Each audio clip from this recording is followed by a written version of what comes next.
All right, let's dive right in. You know how your feed just goes wild sometimes. Oh yeah, constant stream. Exactly.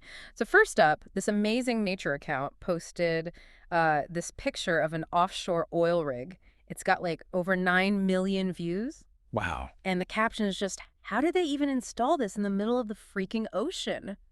I mean, looking at it, you really do wonder, how do they do that? It's pretty staggering when you think about it. These things are massive, and they're out in water that can be, well, thousands of feet deep. Over 10,000 feet, the notes say. Right. So just getting them stable is a huge engineering challenge. You can't just, you know, drop an anchor like a normal boat. Not a chance. They mentioned advanced mooring systems and sometimes even thrusters to keep them positioned. Exactly. Dynamic positioning. And the parts themselves, they're built on shore, right? Yeah, built-in sections, then hauled out by these enormous heavy lift ships. And the cost Yeah. must be astronomical. Well, the range is pretty wild, anywhere from like 20 million up to $1 billion. A billion, depending on how complex it is, I guess. And how deep, yeah. They even use special software to simulate the ocean conditions for installation, precision stuff. Incredible. It really highlights, the lengths we still go to for oil, even with the push for renewables. Definitely a complex picture. Okay, completely switching gears now because, well, internet. Let's do it. What's next? Breaking news vibe. Got posts from Mark Gurman and Watcher Guru about the Trump administration and tariffs. Oh, what's the development? Gurman tweeted, breaking! President Donald Trump's administration exempted smartphones, computers, and other electronics from its so-called reciprocal tariffs in win for Apple and shoppers. This lowers the China tariff from 125%. Wow, okay. And then Watcher Guru echoed it. Just a din. President Trump exempts smartphones, computers, and chips from new tariffs. So, good news if you need a new phone or laptop, I guess. That's significant, especially for Apple, right? Weren't they facing potentially huge price jumps? Yeah, the estimate was something like an 85% hike on iPhones if those 125% tariffs hit. This avoids that. So it's a big relief for tech companies and consumers. Shows that balancing act in trade policy, doesn't it? Totally. Protecting industries versus keeping prices down for shoppers. What's the wider context with Trump's tariffs? Well, he's generally favored them, especially in China, starting around 10% and going way up. Some plans got paused because they might have raised household costs by like $1,300 on average. Ouch. Yeah. So this exemption is interesting. The buzz suggests it might just be temporary, maybe replaced by a different, perhaps lower tariff later on. It's definitely fluid. Always something moving. Okay, ready for a different kind of online story. Get me. This one's from Zarathustra 5150. Just a link and the words. Presented without comment. Intriguing. What's the link show? It's a stock market comparison. Bumble versus Grindr. And wow, it's stark. Oh, yeah. How stark. Okay, so Bumble, over the last 5 years, its stock is down almost 95%, trading around like $3.95. Oof. 95%. Meanwhile, Grindr, in just the past year, is up over 76%, hitting over $18. That's a massive divergence. Bumble, the women make the first move app. Right. And Grindr focused on the LGBTQ plus community. What's driving that difference, do you think? Well, reports suggest Bumble's user growth has been pretty slow, maybe only 2% recently. And their attempts to expand beyond dating haven't really panned out. Grindr, even with maybe slower growth too, just seems to have more market confidence. It makes you wonder, are people moving away from the big general apps? Maybe seeking more niche communities or even like meeting people offline again? Could be a trend. The different fortunes definitely signal something shifting in how people connect online. Okay, let's shift to something a bit more intellectual. Sounds good. What's caught your eye? David Sachs posted a list, most important books for understanding current international situation, followed by a link. Always interesting to see what policymakers are reading. What's on the list? 3 big ones. The Clash of Civilizations by Huntington, Mearsheimer's The Tragedy of Great Power Politics, and Destined for War by Graham Allison. Okay, yeah. Those are heavy hitters in IR. I've definitely heard of them. Right. Huntington argued post-Cold War conflicts would be cultural between civilizations. Mid-90s, right. Exactly. Mearsheimer is more classic realism. Yeah. Big powers are always going to compete. It's inevitable. And Allison? That one focuses on the Thucydides trap. The danger when a rising power, like China, challenges an established one, like the U.S., draws parallels with ancient Greece. Makes sense why Sachs would recommend these now, given, current U.S. China tensions and everything else. Precisely. He's involved with the Council on Foreign Relations, focuses on that area. These books offer frameworks for understanding those big global dynamics. Definitely not beach reads. Okay, let's pivot again. Maybe some Silicon Valley drama. Always a good source. What's brewing? A post from Todor Markov. He's ex-OpenAI and now at Anthropic.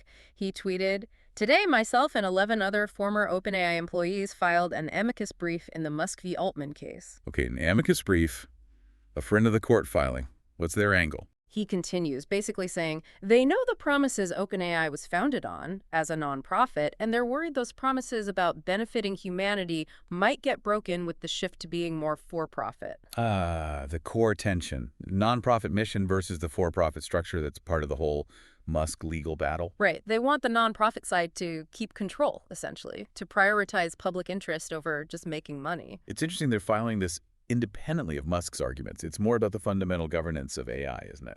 Yeah, especially with things like ChatGPT being so commercialized now, it raises big questions. Definitely a space to watch. All right, how about we shift from AI ethics to the animal kingdom? Perfect. What's gone viral there? A post from Vertigo Warrior. The real size of animal size. This thread may be terrifying for some son. It's got over 11 million views. Oh, people love animal scale comparisons. What's the image? It's pretty striking. You've got a leopard looking quite large in the foreground, and then way back in the fog, a huge giraffe just looming. Oh, yeah, those really mess with your perspective. Giraffes can be, what, 18 feet tall? Exactly. And a leopard maybe 2 feet at the shoulder. The photo just drives that difference home. That fog adds atmosphere, but the notes mention it can actually be tricky for animals in the wild. Yeah, disorienting. And getting a shot like that probably needed a massive lens, right? For sure. Like a 400 or even 800 millimeter lens to capture both without getting too close. Good wildlife photography takes patience and gear. Okay, let's leave the Serengeti fog behind. How about some stadium food? Stadium food. Okay, I'm intrigued. Usually not a highlight. Right. But check this out from SportsGran.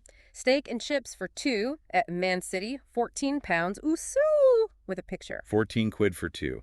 So 7 pounds each for steak and chips at a Premier League match. That's what I thought. Surprisingly affordable. The context mentions Man City actually got grief before for pricey food, like 10 quid for not so great fish and chips. Well, this picture looks decent. Steak, chips. Is that chimichurri sauce on the steak? Looks like it, the herby, garlicky South American sauce. Yeah, parsley, oregano, bit of chili. Great with steak. Maybe they're actually trying to up their food game. Seems like it. The notes say they've added more options, vegan stuff, local vendors too. Good for them. Trying to win fans over off the pitch too, man. Maybe.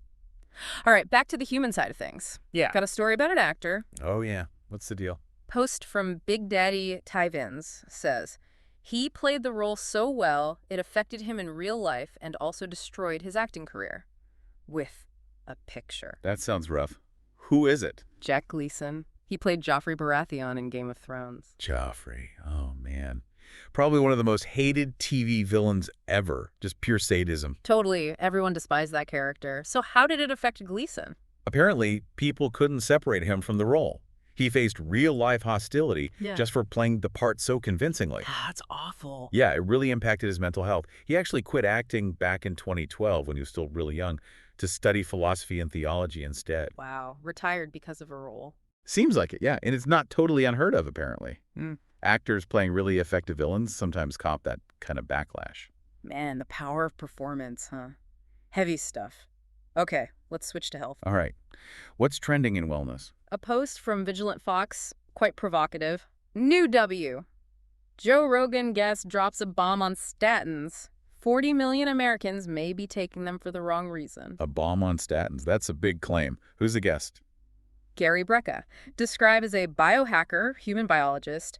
His argument is pretty counter-mainstream. How so? He suggests high cholesterol isn't the root cause of heart disease, but more like a symptom of inflammation. He uses this analogy. Cholesterol is the fireman at a fire, not the arsonist. Okay, that's definitely a different take than standard medical advice. Yeah. And he's critical of how many people, like 40 million Americans, are on statins. He claims they don't extend life much and have overlooked side effects. And he connects this to bigger issues. Sort of. He touches on the size of the diabetes industry, the healthcare system overall, suggesting maybe there's more profit in treating chronic illness than preventing it. It's a broad critique. It's important to remember that's one perspective, obviously, and mainstream medicine relies on a lot of data. But it does raise questions about how we approach health. Definitely food for thought. Okay, from personal health to business health, or lack thereof. Economics time. What's the story? Mark Cuban shared a quote from an entrepreneur who's been hit hard by tariffs. It starts, 30M in EBITDA wiped out for us in 2 months. A company I spent a decade building decimated. 30 million in EBITDA. Yeah. That's wow. EBITDA being earnings before interest, taxes, depreciation, and amortization, basically. Yeah. A core profit measure. Exactly. Wiped out in 2 months. The person sounds devastated and frustrated that people don't understand tariffs. A really concrete example of the impact. This ties into Trump's 2025 tariff plans, those IEPA tariffs on China. Seems directly related, yeah. So how do these tariffs hurt businesses like this? Well, they raise the cost of imported goods. The idea might be to protect domestic industry, but often studies show the importing companies just absorb the cost. It squeezes their margins rather than raising prices for consumers. Tough spot to be in. What's the reaction online? Sympathy. Seems mixed. Yeah. Some people definitely feel for the business owner, understand the pressure. Others are more like, well, you should have sourced domestically, or businesses need to adapt. Yeah, highlights the whole debate around trade policy, doesn't it? Absolutely. Yeah. Complex issue, real consequences. Okay, ready for a political curveball? Always. What's the unexpected news? Back to Vigilant Fox again.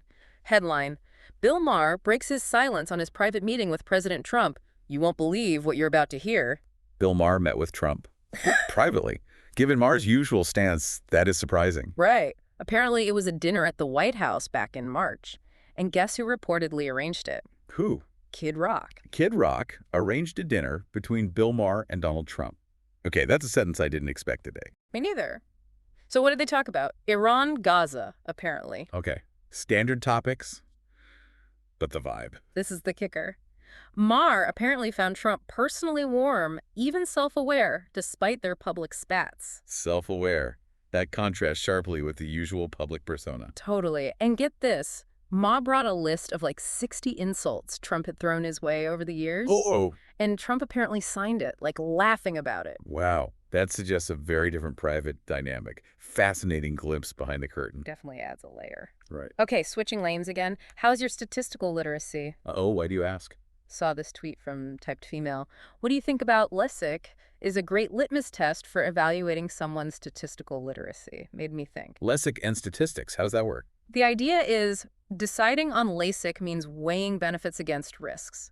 There's a small, but not zero, risk of complications, right? Maybe 1 to 5%. Right, things like dry eye, night vision problems, although those affect different percentages. Exactly. So how someone views that small percentage risk for something as crucial as vision reviews how they process statistics. Interesting. So some people fixate on the 5% risk, saying, no way. Yeah, potential downside is too catastrophic. Others might think more in terms of expected value, low probability risk versus high probability benefit of better vision. It shows different risk tolerances. Makes sense. And the tech is always improving, too. Maybe AI helps reduce risks in future. Could be. Okay, from stats to physiques. Who are we admiring now? Ralph Fiennes. A fan page posted a picture with just a muscle emoji. He's 62 and looking incredibly fit. Ralph Fiennes. Wow, 62. He always has a strong presence. Yeah, and apparently he's been dedicated to fitness for ages. Trained hard for Coriolanus years ago, even through injuries. Dedication. And for a role in 28 years later, he went super strict, high protein, low carb, no alcohol, really committed. Definitely pays off. What are people saying online, besides just being impressed? Lots of comments, obviously, but also funny references to his famous roles, Voldemort, Emmengeth. Huh? Can't escape those iconic villains.